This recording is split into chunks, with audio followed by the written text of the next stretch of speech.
세상에는 기막힌 사연이 참 많죠? 오늘도 마음을 두드리는 한 보따리 함께 들어볼까요? 나는 그 사람을 바라보았다.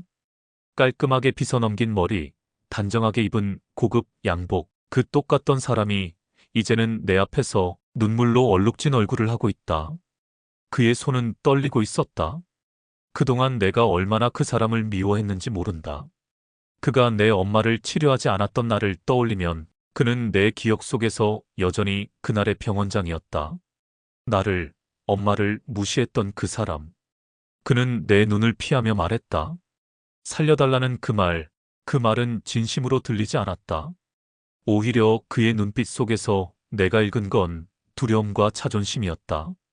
그는 결국 자신의 죄책감보다 자신의 자리를 지키려는 욕망이 더 컸을 거라는 걸 나는 알고 있었다.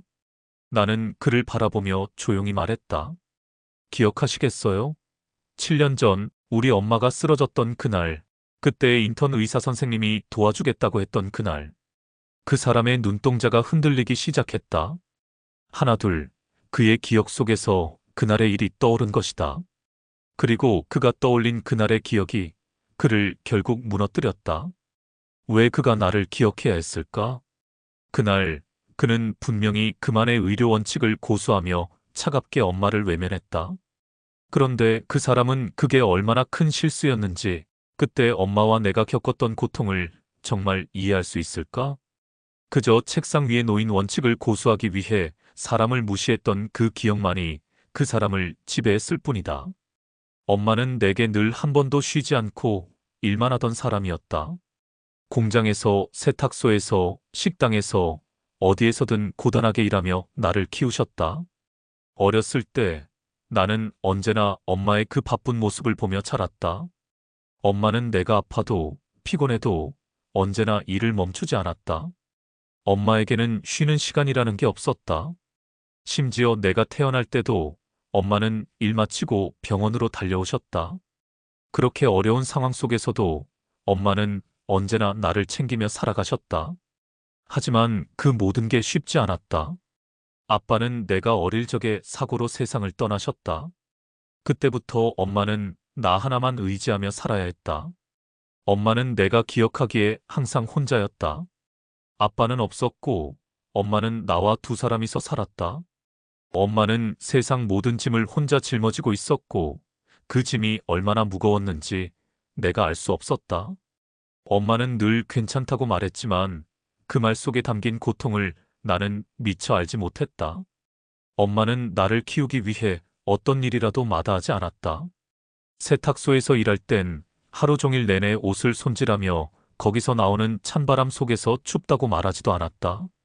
공장에서 밤늦게까지 일하면서도 나는 아침마다 엄마의 따뜻한 손을 느끼며 일어나곤 했다.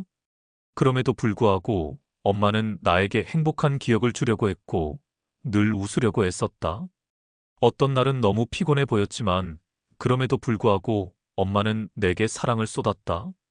하지만 내 기억 속에서 엄마는 늘 피곤하고 언제나 지쳐 있었다. 저녁마다 집에 돌아오면 엄마는 한 번도 자신을 위해 쉬지 않았다. 내가 조금이라도 힘들어하면 엄마는 바로 나를 돌보려고 했고 자신의 고단함은 잊은 채 내가 기쁘게 자라는 것만을 바랐다. 그래서 내가 가끔 엄마에게 힘들지 않아요? 라고 묻는다면 엄마는 항상 미소 지으며 괜찮다고 했다. 그러면서도 나는 그 미소 속에 담긴 엄마의 깊은 피로와 고통을 어느 순간부터 눈치채지 못했다. 엄마의 고단한 삶은 내게는 그저 익숙해져 버렸고 내가 더 이상 그 고통을 공감하지 못한 것도 내게 미안했다. 아빠가 없었기에 엄마는 우리 둘을 위해 매일같이 달려야 했다. 아빠가 사고로 세상을 떠난 그 순간부터 엄마는 더 이상 나와 함께 웃을 수 있는 날이 없었다. 모든 것들이 엄마의 어깨에 얹혀 있었고 그 무게는 점점 더 커져갔다. 엄마는 하루하루를 버텨내기 위해 일하며 한순간도 쉴 수 없었다. 하지만 그 모든 고생에도 불구하고 엄마는 내게 항상 잘 자라라고 말하며 살아갔다. 어려운 시절 우리가 가진 게 많지 않았지만 엄마는 내게 사랑만큼은 넘치게 주려고 했다. 그리고 그날 엄마가 쓰러지기 전까지는 나는 그저 엄마가 강한 사람이라고만 생각했다. 그 강한 엄마가 쓰러지는 모습을 보게 된 순간 나는 그동안 알지 못했던 엄마의 진짜 모습을 비로소 깨달을 수 있었다. 엄마가 얼마나 많은 아픔과 고통을 안고 살아왔는지를 그때서야 비로소 이해할 수 있었다. 그것이 내가 처음으로 느낀 절망의 깊이였다. 숨이 가쁘고 식은 땀이 흘렀다. 엄마의 손이, 발이 아무것도 움직이지 않았다. 그 모든 것이 멈춘 듯 했다. 그 작은 몸이 내 눈앞에서 천천히 무너지는 벽처럼 쓰러졌다. 그 순간 나는 소리쳤다. 엄마, 엄마. 내 손끝이 떨렸고 나는 단지 엄마를 붙잡고 있을 뿐이었다. 이웃들이 나와서 아무 말도 없이 우리를 바라봤다. 누가 119를 부를까 고민할 시간이 없었다. 내 머릿속엔 오직 가장 가까운 병원만 떠올랐다. 내가 5분도 안 걸려 달릴 수 있는 거리, 바로 그 병원. 그 병원만 가면 된다고 생각했다. 엄마를 등에 업고 병원으로 달려갔다. 그 순간 엄마는 숨을 제대로 쉬지 못하고 있었다. 그 작은 가슴이 숨을 쉬지 못해 떨고 있었다. 괜찮다, 괜찮다. 엄마는 그렇게 중얼거렸지만 그 말이 내겐 더 큰 거짓말로 들렸다. 병원에 도착했을 때 들것 하나 없이 내가 직접 엄마를 등에 업고 접수대에 갔다. 도와주세요. 엄마가 숨을 제대로 못 쉬어요. 내 목소리는 떨렸고 목구멍에서 소리가 나오지 않았다. 병원 안은 갑자기 소란스러워졌다. 사람들의 눈이 내게로 집중되었고 몇몇 간호사들이 급히 뛰어왔다. 그 순간 주변이 흐릿해지고 내 심장은 미친 듯이 뛰기 시작했다. 엄마를 내 등에 업고 있는 내 손은 떨리고 나도 모르게 눈물이 흘렀다. 하지만 내가 할 수 있는 건 엄마를 병원 안으로 옮기는 것뿐이었다. 간호사들이 서둘러 말을 걸었지만 나는 제대로 대답조차 할 수 없었다. 엄마가 숨을 쉬지 못해요. 제발. 내가 다시 한번 말했지만 그 순간 내 목소리는 공허하게 퍼져나갔다. 주변의 소리가 점점 더 멀어지며 나는 그저 엄마를 안고 있을 수밖에 없었다. 병원에 있는 사람들이 움직이는 모습이 빠르게 돌아가고 있었다. 몇몇 간호사들은 빨리 응급실로 가자며 손을 흔들었고 의사들이 전화를 받으며 준비하는 모습이 보였다. 그때 병원의 한 구석에서 응급실로 달려가는 의사들의 모습이 날카롭게 눈에 들어왔다. 그들은 날카로운 표정으로 준비물을 챙기며 한 사람이라도 더 살리기 위해 싸우고 있었다. 그들이 나를 지나치며 엄마를 봤을 때 나는 그들이 진지하게 변해가는 모습을 보았다. 누가 엄마의 상태를 살펴볼까요? 그제서야 간호사 한 명이 나에게 다가와 엄마를 내려놓자고 했다. 그 순간 나는 엄마를 내려놓고 싶지 않았다. 엄마는 나를 끝까지 지키고 싶다고 말하는 것처럼 느껴졌기 때문이다. 그러나 내 손을 떼기 시작한 간호사들은 이제 내가 더 이상 엄마를 살릴 수 없다는 걸 알았기 때문에 그녀를 두고 이동해야만 했다.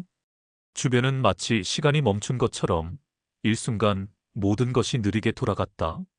내가 엄마의 손을 잡고 응급실로 향할 때마다 내 안에서 조용히 흐르는 눈물이 계속해서 흐르며 가슴 속에서 느껴지는 무거운 감정은 그 순간 멈출 수 없었다. 엄마, 제발 괜찮아지세요. 나는 계속해서 속으로 기도했다.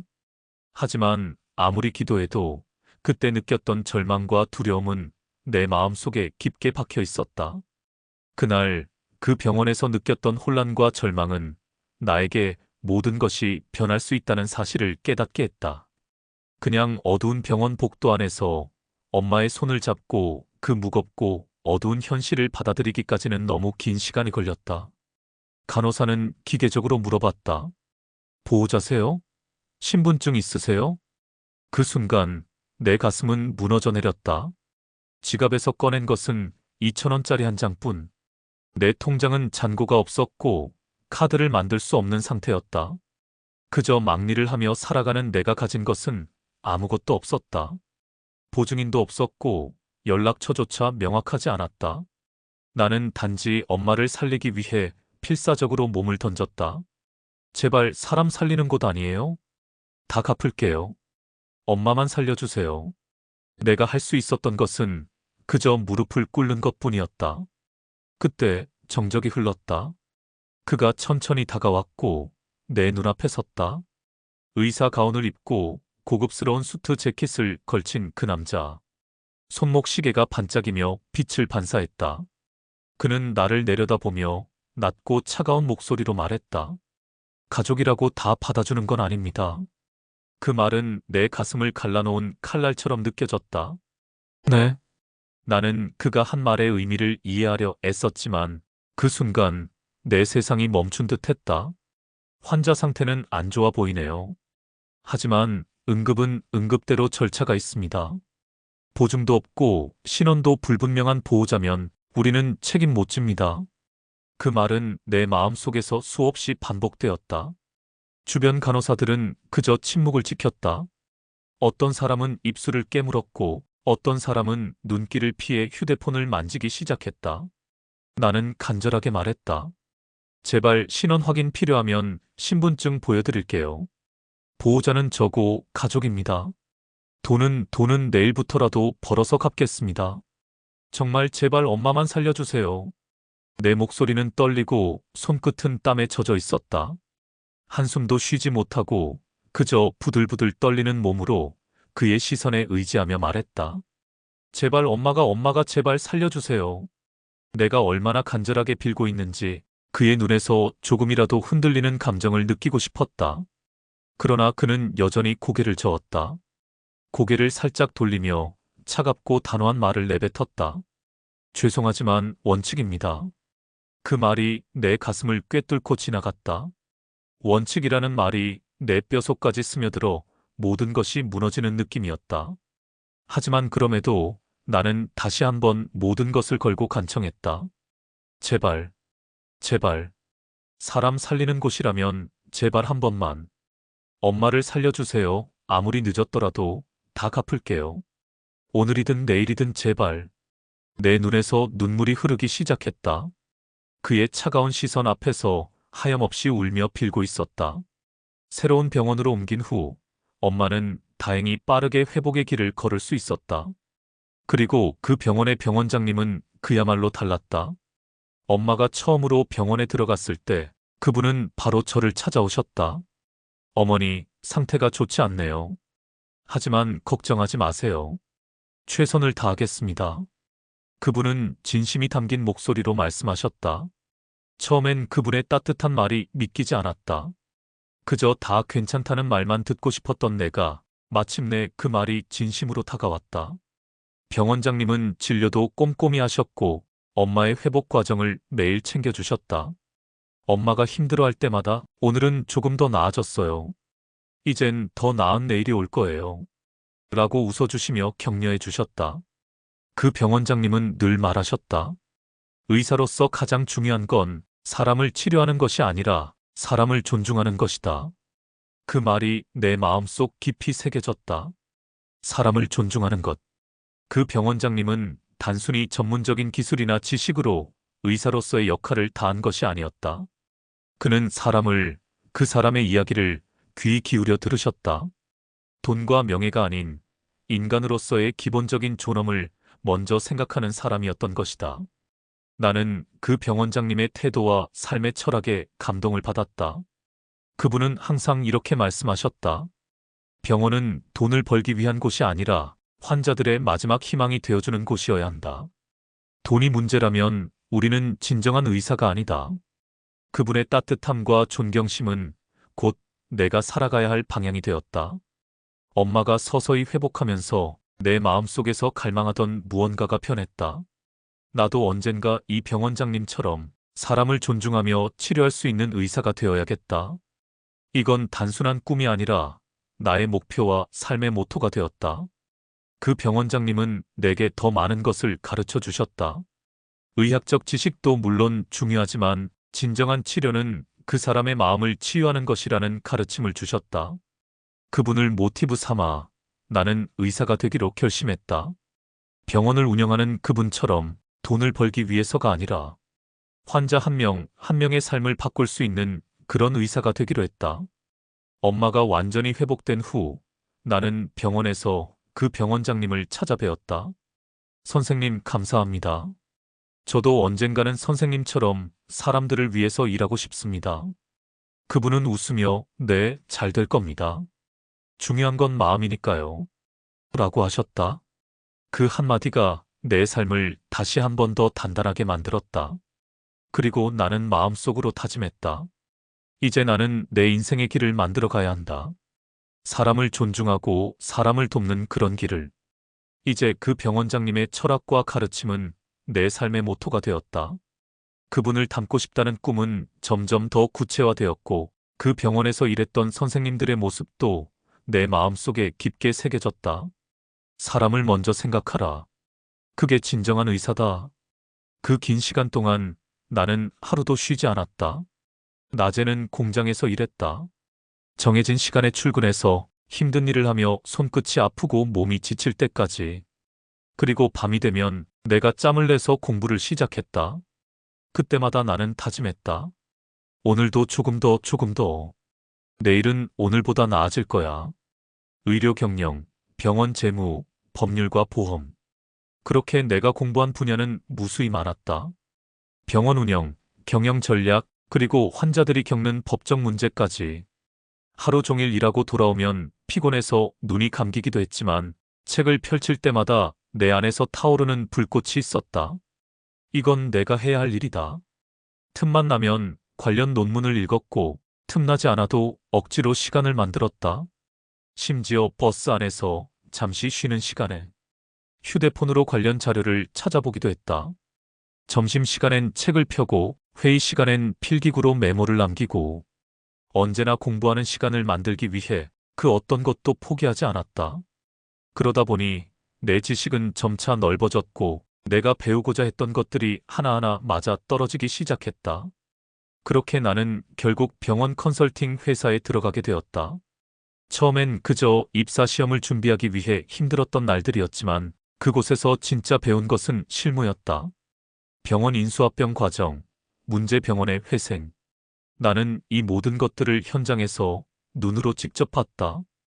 어떤 병원이 문제를 겪고 있는지, 어떻게 그 병원을 회복시킬 수 있는지, 그 과정에 들어가는 시간과 노력까지. 수많은 성공과 실패를 목격하며 내가 꿈꾸던 병원 경영에 대한 이해가 조금씩 다져졌다. 그렇게 실무에서 쌓은 경험은 내게 더 큰 자신감을 주었다. 그리고 나는 계속해서 더 나은 방향으로 돌진했다. 내가 할 수 있다. 내가 바꾸겠어. 그 믿음 하나로 한 걸음씩 내 꿈을 향해 걸어갔다. 그리고 마침내 그 병원이 내 손에 들어오게 되었다. 해성의료재단. 내가 그토록 바라던 병원.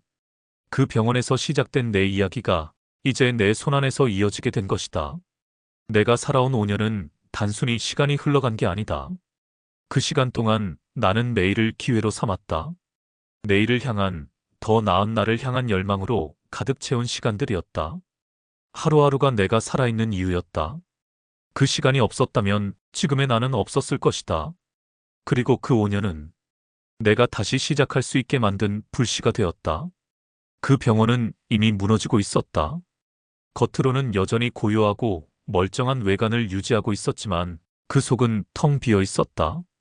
내부에서 일어나는 회계 부정, 불법적인 자금 흐름, 연이은 의사들의 이탈, 간호 인력의 대거 퇴사 모든 것이 점차 드러나기 시작했다.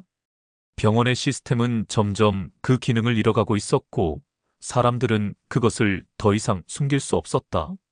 내가 처음 병원에 대한 소문을 들었을 때 단순한 잡음일 거라고 생각했다. 그러나 소문은 점점 커져갔다.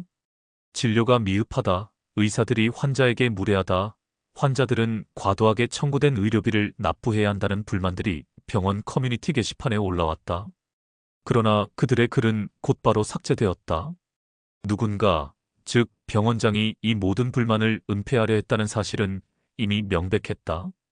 그리고 불만을 가진 사람들은 곧 침묵할 수밖에 없었다. 그 병원의 이야기는 이제 한 사람만의 문제가 아니었다. 병원 내의 의사와 간호사들, 외부의 의료진들은 병원장의 비리와 불법적인 행위에 대해 비밀리에 이야기했다. 그 병원, 회계 부정이 심각하다.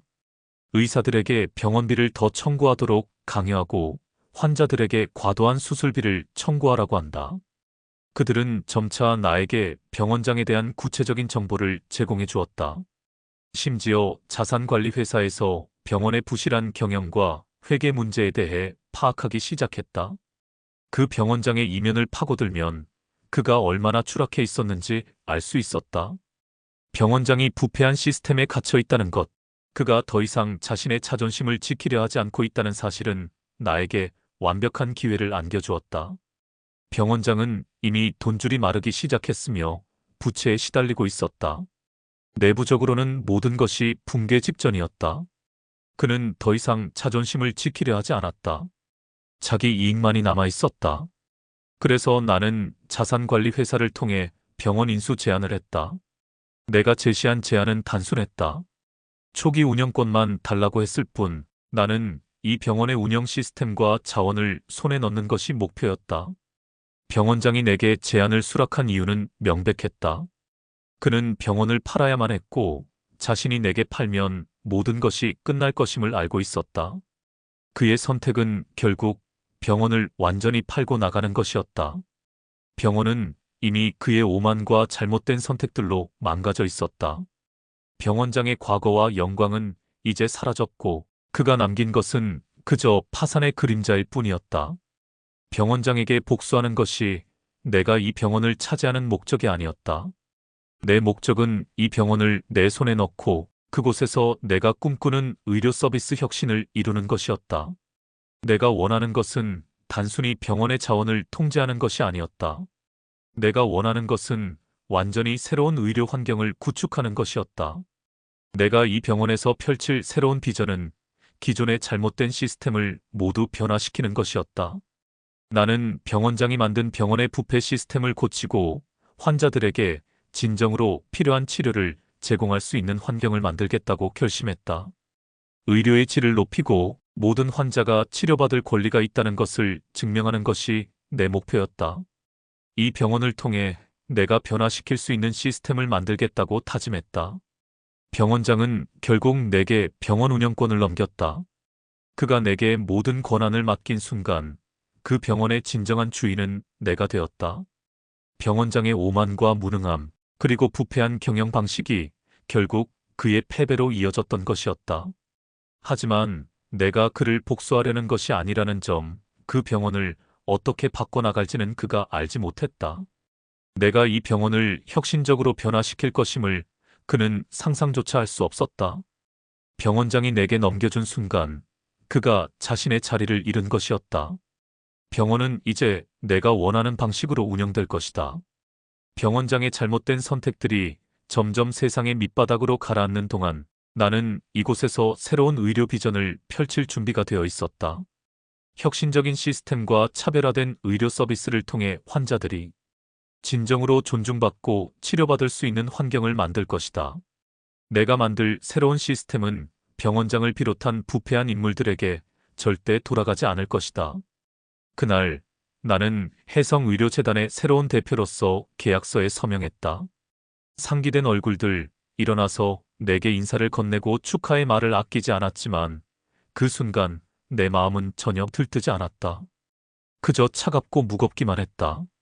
표면적으로는 모두가 나를 축하했지만 내 마음속에서는 한 가지 생각만을 반복하고 있었다. 그 병원, 그 병원장이 그곳에 있었던 것, 그것이 내게 가장 중요한 일이었다. 내가 이 자리에 오른 이유는 단순히 명예나 자리를 얻기 위해서가 아니었다. 그 병원과 그 사람에게 복수할 시간이 온 것이다. 계약서에 서명하며 나는 다짐했다. 이제 끝이다.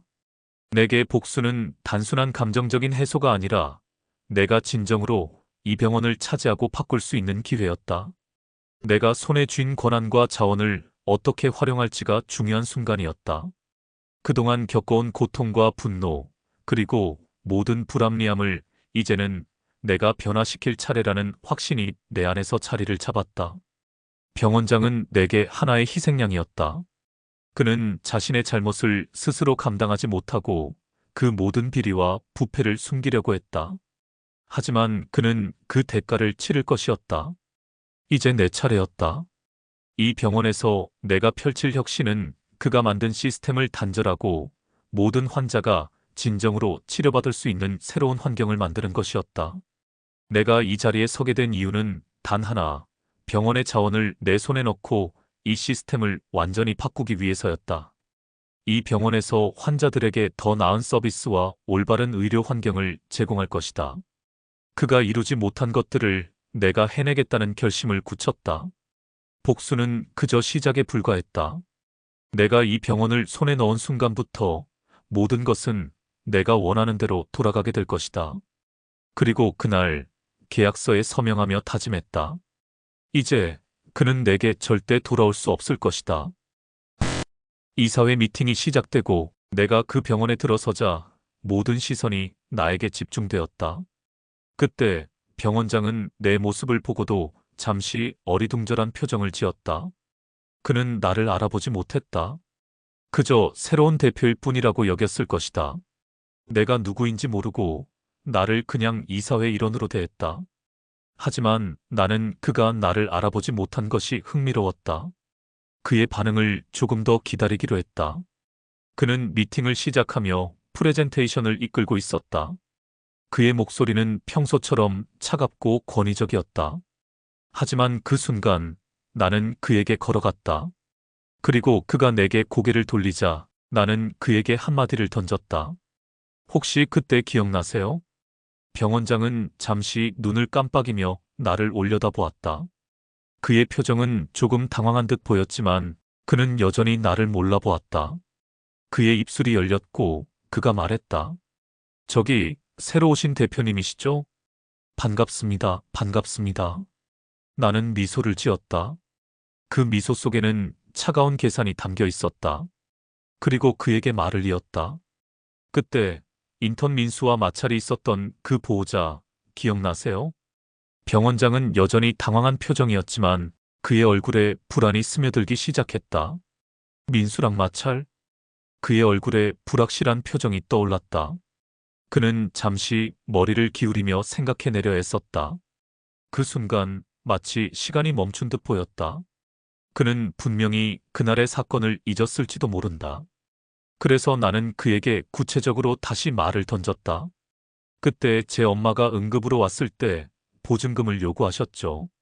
돈도 없고 신원도 불분명하니 책임 못 진다고 하셨죠. 그리고 제가 그때 목숨을 걸고 부탁드렸을 때 당신은 저를 쫓아내셨습니다. 병원장의 얼굴이 순간적으로 창백해지며 마치 전등이 꺼지는 것처럼 그의 표정이 일그러졌다. 나는 그가 얼어붙은 것을 확실히 느꼈다. 그가 얼음처럼 굳어 아무 말도 하지 못한 채 나를 쳐다보았다. 입술은 경련처럼 떨렸고 침묵의 순간이 길게 이어졌다. 그는 내 말을 그대로 받아들일 수 없었던 것처럼 고개를 들지 못한 채 미동조차 하지 않았다. 마치 그 순간을 부정하려는 듯 손끝으로 주머니를 만지며 불편하게 움직였다. 그리고 조금 시간이 지난 후 그의 목소리는 약간 떨리며 조심스럽게 나왔다. 그때 죄송합니다. 그때는 제가. 그의 말은 더욱 낮고 떨리는 소리로 이어졌다. 주저하는 목소리, 어떤 변명도 아닌 후회가 엿보였지만 그 안에는 그가 정말로 그날을 자신의 잘못으로 인정하는 모습을 담기보다는 어떻게든 책임을 회피하려는 의도가 더 많이 보였다. 그는 눈을 피하며 말을 끊기 시작했다. 그 모습이 나에게는 자신이 그때의 잘못을 진심으로 인식하고 있는지 의심스러웠다. 그가 얼마나 당황했는지를 한눈에 알 수 있었다. 그의 동공이 흔들렸고 목소리가 울먹거리듯 떨렸다. 사실 그가 그때의 사건을 기억하지 못하는 게 아니라 기억하고 싶지 않은 것처럼 보였다.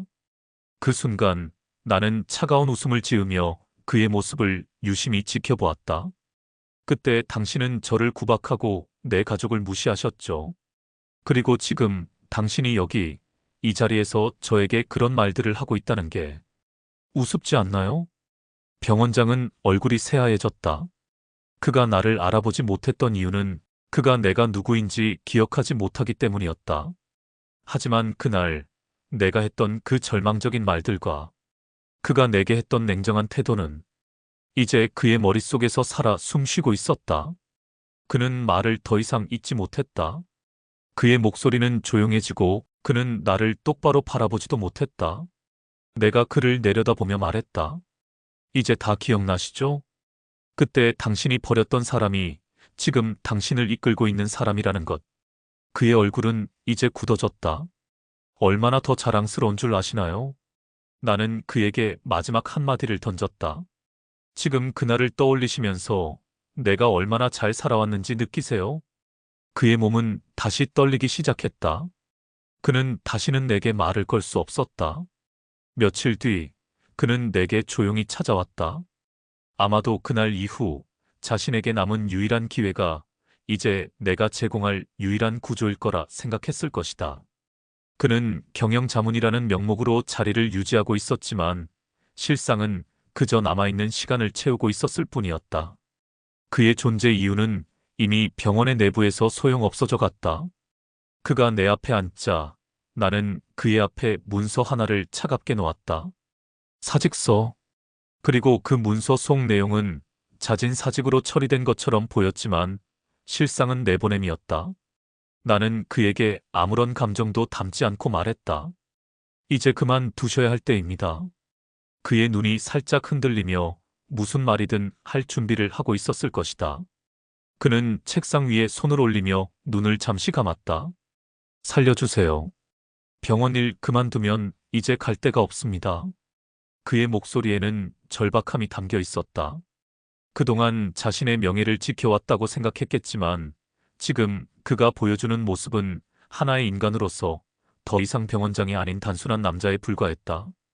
그리고 그가 말한 갈대란 어디에도 더 이상 그를 받아줄 곳이 없다는 의미였다. 그는 이 병원에서 더 이상 자신을 지킬 수 없다는 사실을 느끼고 있었다. 하지만 이제는 너무 늦었다. 나는 그를 냉정하게 바라보며 말했다. 당신은 사람보다 체계를 먼저 본 사람입니다. 그 체계를 중심으로 살아온 당신이 결국 그 체계에 의해 사라져가고 있다는 것을 이해하지 못하셨나요? 이제 그 책임 피할 수 없습니다. 병원장은 무엇이라도 붙잡고 싶은 마음에 그 자리를 떠날 수 없었다. 그의 흔들리는 눈동자와 간절히 내게 바라는 시선이 말해주고 있었다. 그는 자신의 자존심을 모두 내팽개치고 다시 한번 연민을 구걸했다. 하지만 나는 단호하게 대답했다. 그만두면 갈 데가 없다는 걸 당신도 이미 잘 알죠. 하지만 이제 그 자리에 오래 머물 수 없다는 것도 잘 아시겠죠?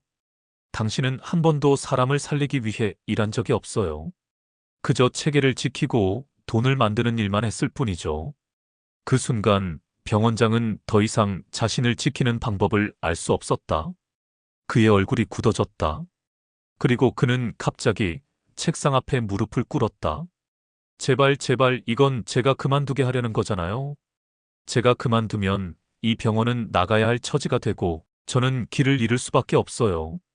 그의 목소리는 떨렸고 손은 너무나도 흔들리며 책상을 붙잡고 있었다.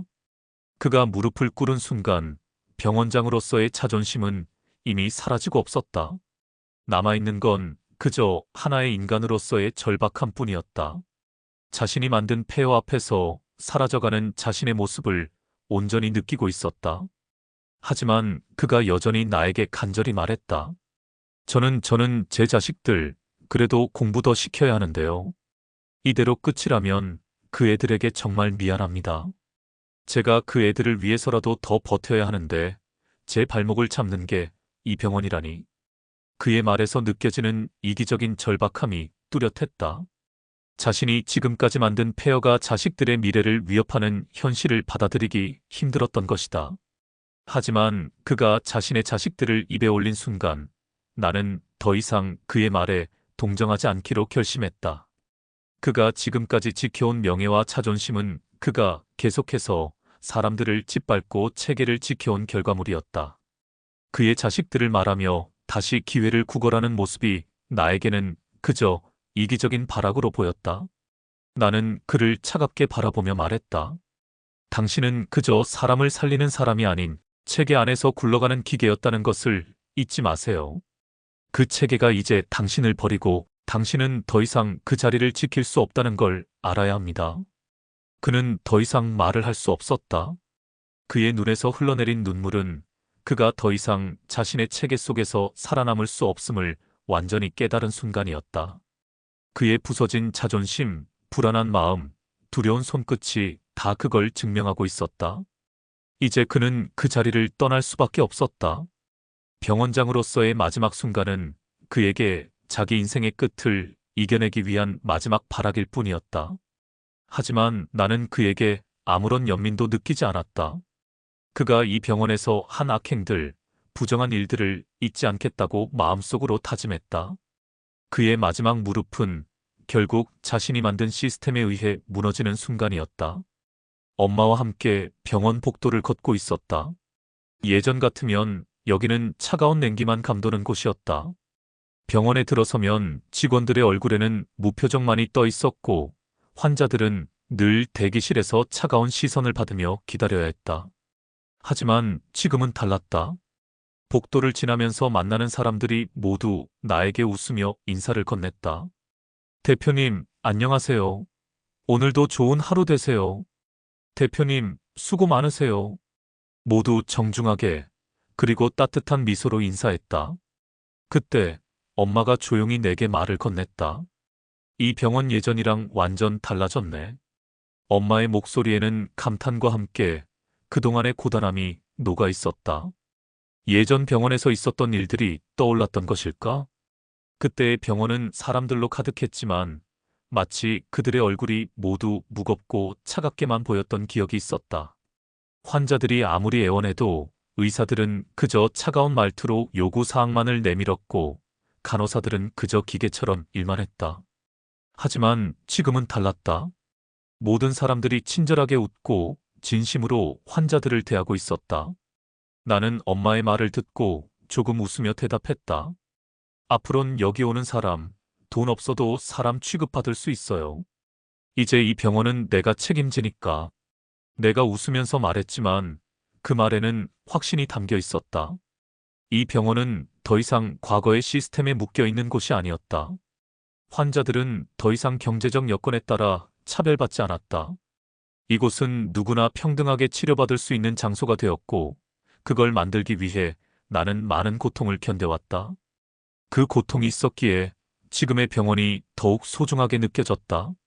엄마는 고개를 끄덕이며 잠시 말을 이었다. 그래, 이제 이 병원이 정말 사람을 살리는 곳이 됐네. 그 말에 나는 다시 한번 웃으며 고개를 끄덕였다. 이 병원은 단순히 의학적인 치료를 넘어 사람들을 존중하고 따뜻하게 대하는 공간이 되어야 했다. 그리고 그것은 내가 바꾸고 싶었던 병원의 본질이었다.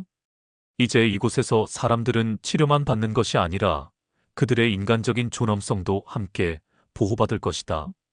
엄마와 나는 병원 복도를 함께 걸으며 새로운 시작을 느꼈다. 이곳은 과거의 차가운 시스템에서 벗어나 따뜻하고 친절한 분위기로 가득 차 있었다. 그리고 그 변화의 중심에 내가 있었다는 사실이 나에게는 큰 의미로 다가왔다. 진짜 복수는 상대방을 부수는 게 아니다. 부수는 데 시간이 든다. 그러나 자신이 옳았다는 걸 세상이 인정하게 만드는 것은 진짜 복수가 아닐까?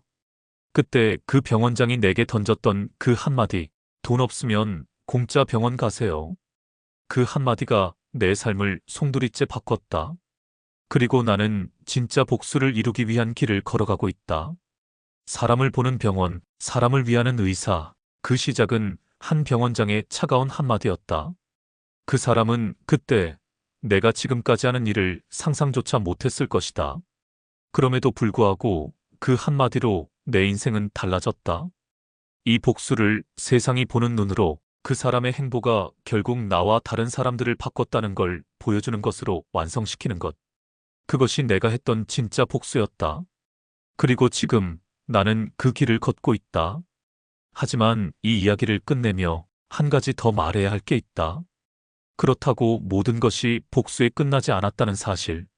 나는 이제 이 길을 걸으며 한 명의 병원장으로서 또 다른 길을 걷고 있다. 하지만 그 길을 내게 가능하게 해준 사람이 있었고 그 사람의 뜻대로 살아간다면 내가 왜 이 길을 걷는지도 조금은 더 이해할 수 있을 것이다. 엄마를 살려준 병원장. 그는 돈이 없고 가족도 없이 병원에 와서 내 어머니를 받아준 사람이었다. 나중에 알게 됐지만 그 병원장은 자신이 하는 일이 무언지 알고 있었다. 그는 단지 돈 없으면 공짜 병원 가세요라는 말을 한 사람과 다르게 진짜 의사가 되기 위해 끊임없이 기본을 다지며 살았다. 어머니가 그 병원에서 치료받고 있었을 때 그 병원장님은 단 한 번도 돈을 이야기하지 않았다. 그 사람은 돈을 앞세운 사람도 체계를 지키기 위해 사람을 내치는 사람이 아니었다. 그가 말한 것처럼 사람을 살리는 사람으로 남기 위해 그의 삶은 매일을 오로지 사람들을 위해 살아갔다. 그 병원장님은 엄마가 회복되는 동안 내게 인생의 중요한 가르침을 주었다. 진짜 중요한 건 돈이 아니라 사람이다.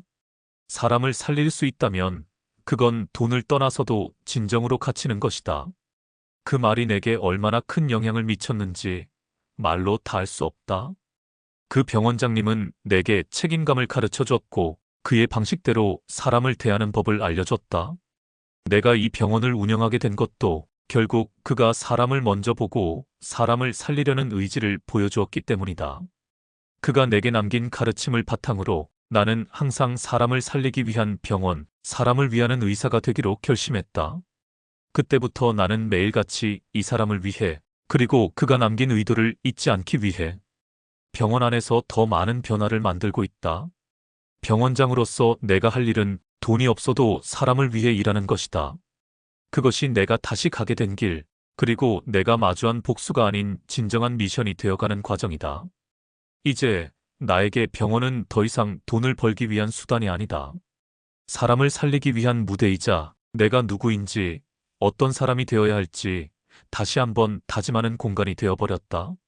그렇기에 나는 매일 그 사람처럼 사람을 먼저 보고 의사로서 그들의 삶을 바꿀 수 있는 기회를 놓치지 않으려고 한다. 내가 그 사람을 어떻게 대했느냐, 그리고 내가 어떻게 사람들에게 대할 수 있을지, 그건 내게 맡겨진 책임이라고 생각한다. 병원장은 내게 많은 것을 가르쳐 주었고, 그 덕분에 내가 오늘 이 길을 걷고 있다. 마지막으로 이 이야기를 마무리하며 여러분에게 묻고 싶습니다. 여러분은 진짜 복수란 무엇이라고 생각하시나요? 단지 상대를 부수는 것이 아니라 자신이 옳다는 것을 세상이 인정하게 만드는 것. 그렇다면 여러분의 복수는 어떤 방식으로 완성될까요? 누군가의 차가운 말, 무시당한 경험이 여러분의 삶을 어떻게 바꿨는지, 그 경험이 여러분에게 어떤 의미로 다가왔는지 여러분의 이야기를 댓글로 공유해 주세요. 진정한 복수는 무엇인지 함께 이야기 나눠보고 싶습니다.